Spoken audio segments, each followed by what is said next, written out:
سړی درومي لوی سفر ته ځي روان دی. سړی درومي لوی سفر ته ځي روان دی. انتقام اخلي کندر ته ځي روان دی. دغه ځوان زما په شان کور نه خفه شو.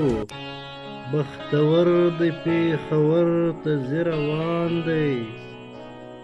ښځې بیګ او لپټاپ دواړه لاس کې ورکړل. چشماټو سړی دفتر ته ځي روان دی. یا به نه راځي یا زوړ به وي چې راشي. دا زلمی چې نن بهر ته ځي روان دی.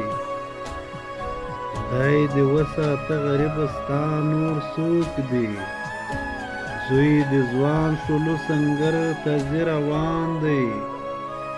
جنګیالی د دې وطن دی خو پاگل دی. جنګیالی د دې وطن دی خو پاگل دی. اشر نه کوي او شر ته ځي روان دی. د سپوږمۍ تسخیرول ورته حسان شو. شاعر حل وځي او لمر ته ځي روان دی. ماښام بڼ کې شرابي یاران ټولیږي. امیر داسې یو منظر ته ځي روان دی.